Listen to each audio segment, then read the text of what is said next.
Noll, The Art of the Surfboard. Now, as I flipped through the book, of course, there's a bunch of super funny, interesting tales. So how much hate was there between those two guys, Johnny Fain and Miki Dora? And what a business move on your end to put them both on the same team. Maybe you can talk a little bit about that, Greg.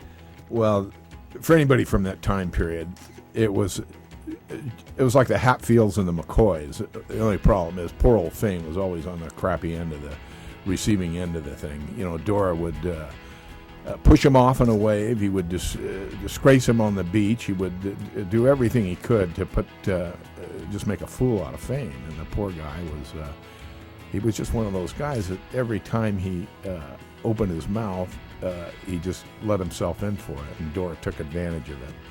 But did they hate each other? Not really. I mean, maybe Miki. You know, you'd never know what's in Miki's head. But I remember calling Johnny the morning after Miki croaked, and Johnny was, I mean, I could tell he was really, really upset, and he made the most classic statement I've heard from a guy. I said, okay. I said, well, it's going to be a different world without Dora in it, isn't it? And he says, you know, Greg, he says, I'm not sure whether Miki Dora was Jesus Christ or not, but I know he died for our sins. That is a classic. Okay, John.